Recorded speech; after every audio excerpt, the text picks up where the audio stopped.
I think translation is very central in general literary culture and intellectual culture.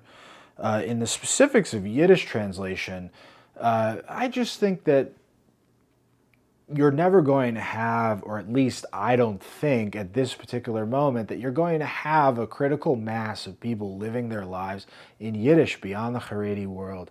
So this idea of taking gems of Yiddish literature and providing them in the English language or in other languages in Hebrew is simply a way of sharing the cultural richness of Yiddish culture in an environment where Yiddish is no longer spoken. It was wiped off the face of the earth in a lot of ways.